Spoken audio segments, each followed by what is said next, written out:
Now we're going to discuss one that everybody's probably wondered what was up with at first.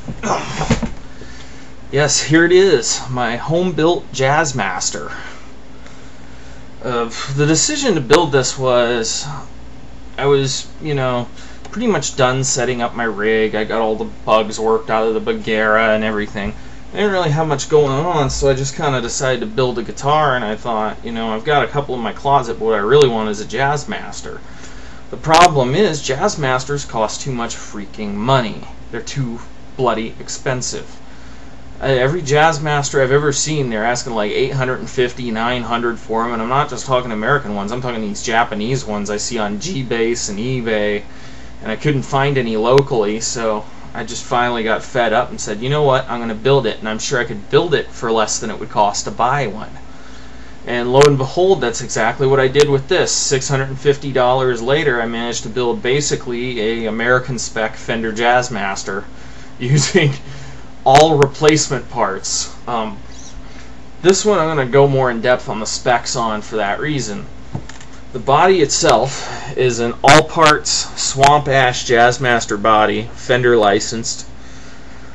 It's got the non-branded, non-locking floating vibrato. It doesn't have the trem lock button up there. I don't really need it because I never use it.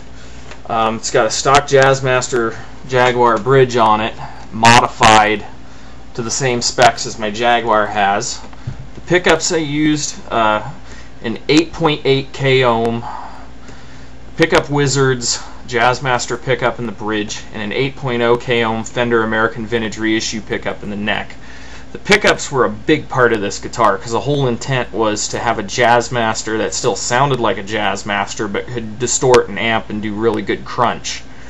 I wanted this thing, to be just as at home doing something like My Bloody Valentine or Sonic Youth or The Ventures as it would be doing something like, Van Halen or Whitesnake. I wanted a guitar that could, go to every level. And that's part of what the main four is about. They're all four of those guitars can do all the things I need them to do. So it has the all parts body, all parts trem, all parts bridge. Pickup covers, I bought these off of eBay. Some guy had them. Black witch hat knobs, my favorite. And yes, this thing is noisy. It's a Jazzmaster. That's a part of its character. It's got the stock rhythm circuit. It's got an Acme wiring kit, which is American spec. It's got the American full-size pots and everything, which I prefer. Cloth wiring inside here. I shielded it with aluminum tape, so it's got a pretty good shielding setup. Similar switching to a Jaguar, except instead of a plate, it's got just a three-way selector up here to change pickups. The pickguard is an Eden pickguard, and it's actually not a bad repro. Actually, it's pretty damn good, especially considering as cheap as I got it, and it came all the way over from, I believe it was China. But yeah, I love this guitar, the way it came out. It's got wonderful wood grain on it. If you look all the way around, I mean, this thing really looks nice. Finished it with Minwax wood sheen, and the neck came off of one of my other guitars. It isn't going to appear this time because it's still awaiting a neck, and that's my Squier Strat neck, which I put a Dymo label over the Strat and put Jazzmaster there. And that's just a regular rosewood maple neck, same parts as you'd find on American Vintage reissue. And like I said, it's noisy. It's a Jazzmaster. That's what Jazzmasters are. And the whole reason Jazzmasters are noisy is because of these big honking single coil pickups. They're like a freaking antenna. And some people hate that, but I actually find it kind of cool because I can do things with this guitar that just, with electrical stuff that's just beyond belief. I could probably hold it up to my TV antenna and catch signals off of, I don't know, anyway, before I start sounding like a complete crazy person with some things I'd like to try. It's got very beefy sound, distorted.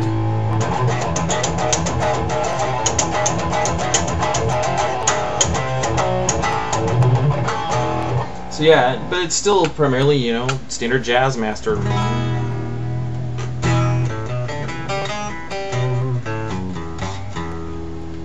But still pretty much your regular old Fender Jazzmaster, sound-wise,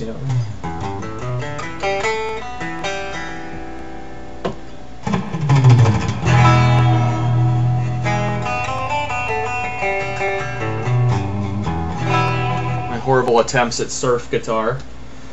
But yeah, it's your typical Jazzmaster sound-wise, but it's got that big chunk thing going on with it too that all metal guitars have, and that's what I wanted. I wanted a guitar that could sound, you know, that would be just as at home doing, you know, say this, you know.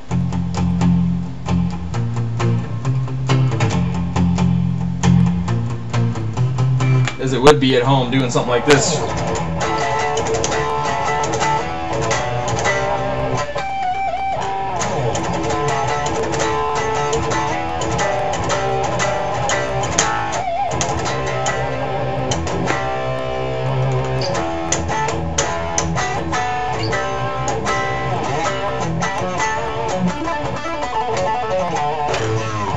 So yeah, I want it to be just as at home doing a regular Jazzmaster thing as it would be doing, you know, doing a Charvel's job. And I mean, I hit the nail on the head perfectly. I do have a future plan for this one though. I am planning to take this neck off and put a higher quality neck on it. I have a Mighty Mite neck in mind with a maple fretboard. Unless, of course, I manage to somehow come across enough money to have Warmoth make me a maple neck with a with blocks and binding.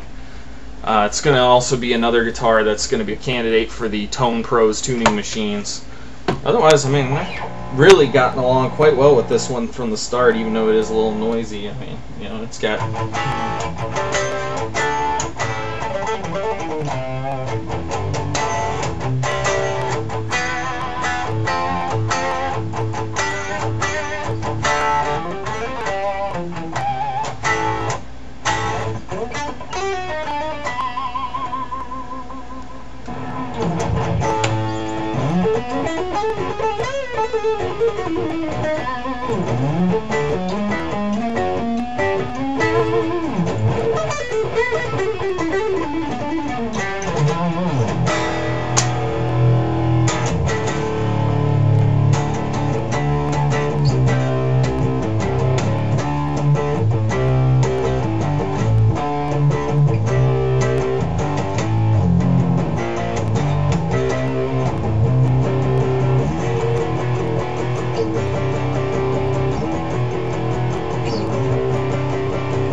So as you can see, it's quite a versatile guitar.